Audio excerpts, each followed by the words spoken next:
수업 시작하기 전에 우선 얘기 드릴 게 그 조별과제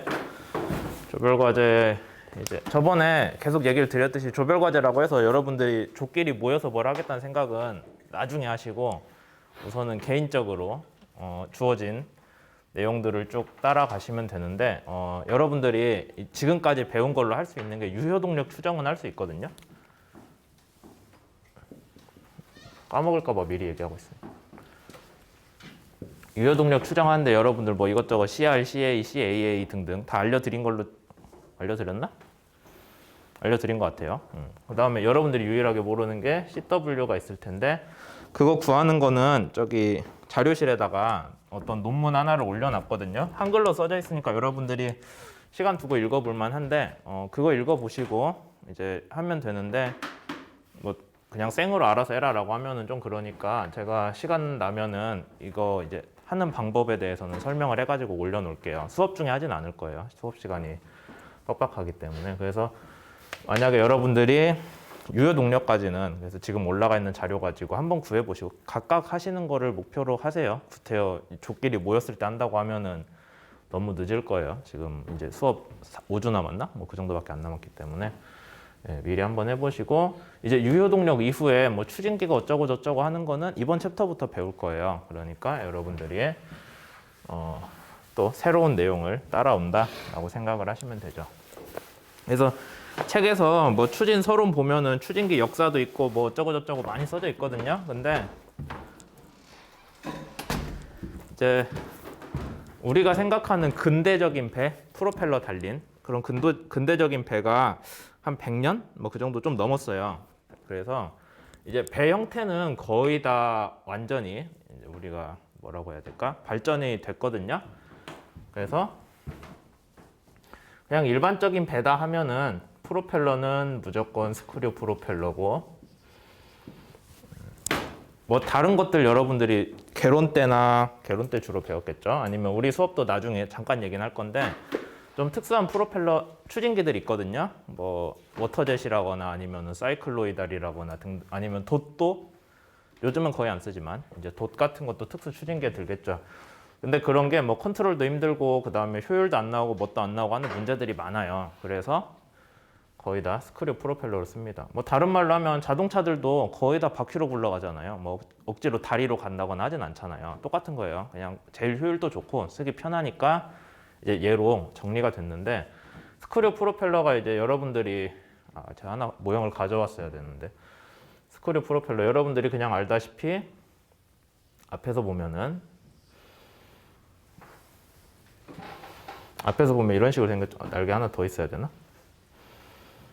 이렇게 3차원으로 날개가 배치되어 있는데 근데 이런 거가 이렇게 배치가 되어 있을 때 이제 여러분들이 8장에서 자세히 배우겠지만 뭐 날개 개수라거나 아니면 얘가 얼마나 비틀어져 있냐거나 그 다음에 요 길이 이런 게 얼마나 되냐 그런 것들은 뭐 이제 뒤에서 배울 거고 오늘은 여러분들이 특별히 좀 정말 중요한 내용은 요 선을 따라서 잘라낸 추진기 단면이 어떻게 생겼냐가 제일 중요할 거예요.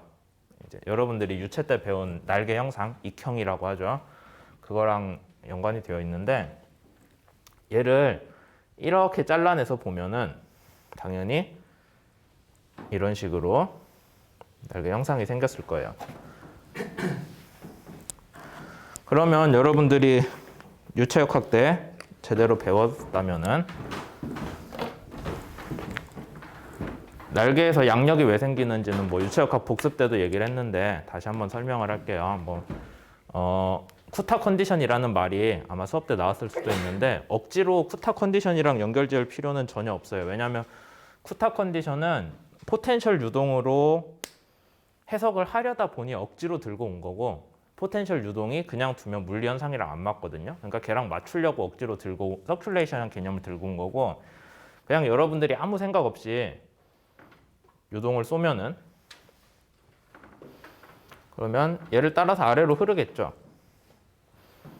그냥 그렇게 흐를 걸로 여러분들이 생각을 하잖아요. 여기 끝에서 막 휘어서 나가고 어떤 그런 일은 점성 때문에 안 발생해요. 점성 유체에서는 이렇게 나오고 그러면 컨트롤 볼륨 관점에서 보자면은 유동이 일로 들어왔다가 아래로 나가잖아요. 우리 이거 아마 유체 때 얘기했던 것 같은데, 유체 복습 때 아래로 내려가니까 아래로 내려가는 유체 운동량에 대한 반작용으로 얘가 위로 힘을 받겠죠. 그래서 우리가 양력이라고 하면은 들어오는 유동의 수직 방향으로 나오는 힘이 양력이에요. 이 날개 면의 수직이라거나 그게 절대 아니에요. 들어오는 방향의 수직이고, 그 다음에 들어오는 유체 방향에 평행하게 들어오는 힘은 뭐예요? 가해지는 힘은 항력이라고 쓰죠. 그러니까 추진기 날개도 단면을 잘라놓고 보면 이렇게 날개 익형으로 생겼어요. 그래서 걔도 결국엔 유동이 들어오면은 방향을 꺾어주는 데서 양력이 발생한다라는 게 제일 중요하고 기본적인 추진기의 작동 원리인데, 근데 이제 문제가 뭐가 있냐면은 배 뒤로 가서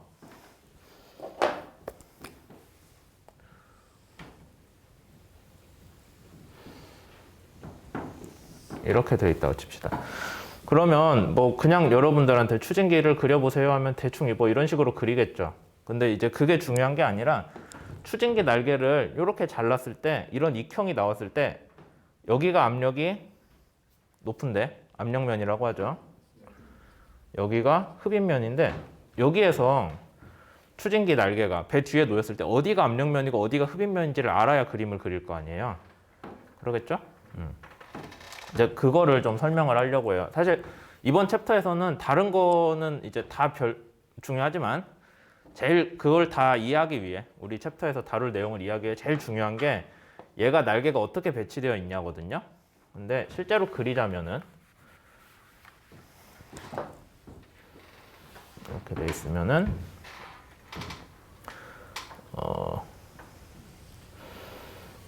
이런 식으로 날개가 배치가 됩니다.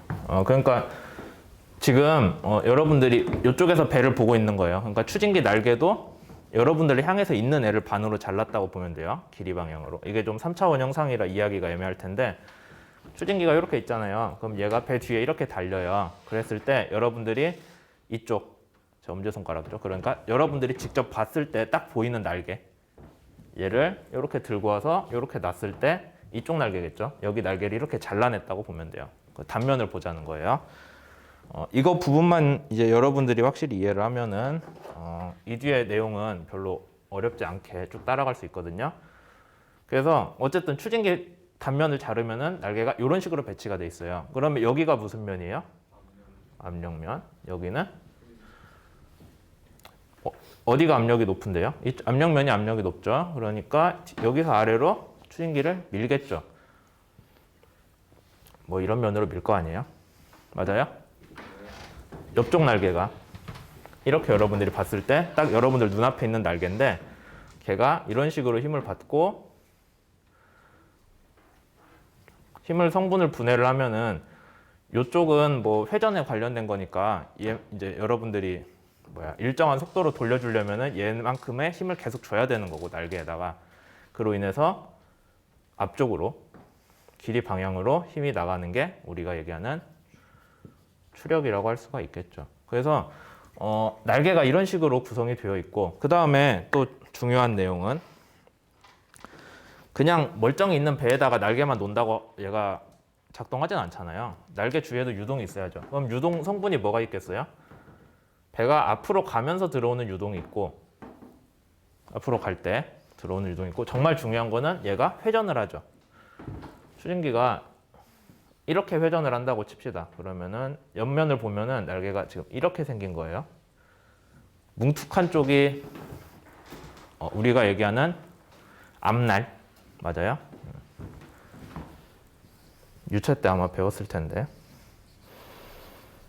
여기는 뒷날.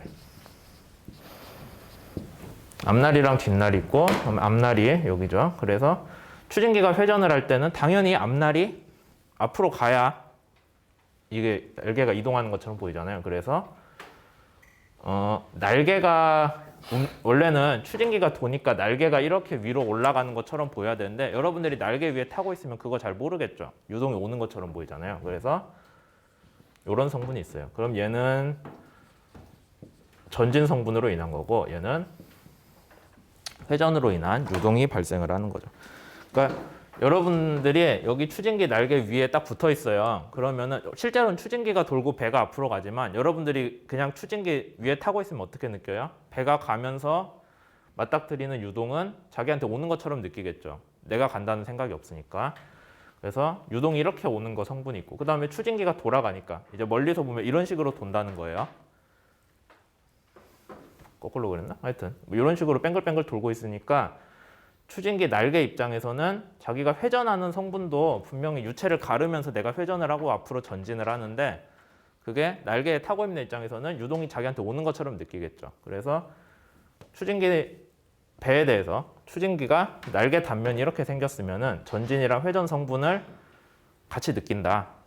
그러니까 여러분들이 이 그림만 그려놓고 날개가 이렇게 배치되고 유동 성분 이거 두 개다라고 얘기할 수만 있어도 이번 챕터에서 다루는 나머지 모든 내용들은 다 쉽게 따라올 수가 있을 거예요.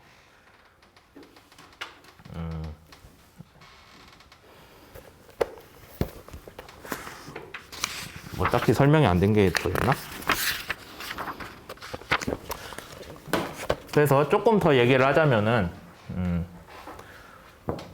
추진기가 회전을 하고 있을 때 회전으로 인한 성분, 얘 크기는 얼마가 될까요?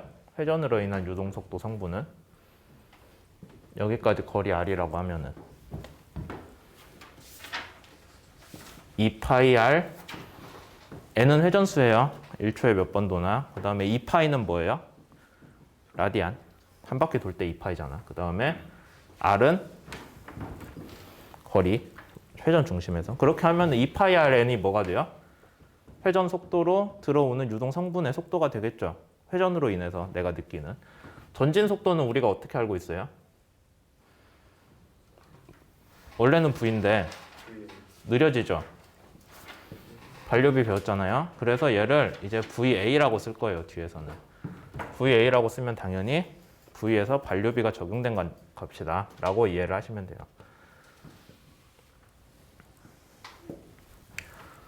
이렇게 두 가지의 속도 성분이 나오는데, 이제 그러면 만약에 여러분들이 추진기에 작용하는 것들을 뭔가 무차원화를 한다고 했을 때 그냥 우리 앞에서 배웠던 것처럼 저항같이 생각을 하면 V를 기준으로 무차원화를 하면 되지 않을까요? 생각할 수 있잖아요.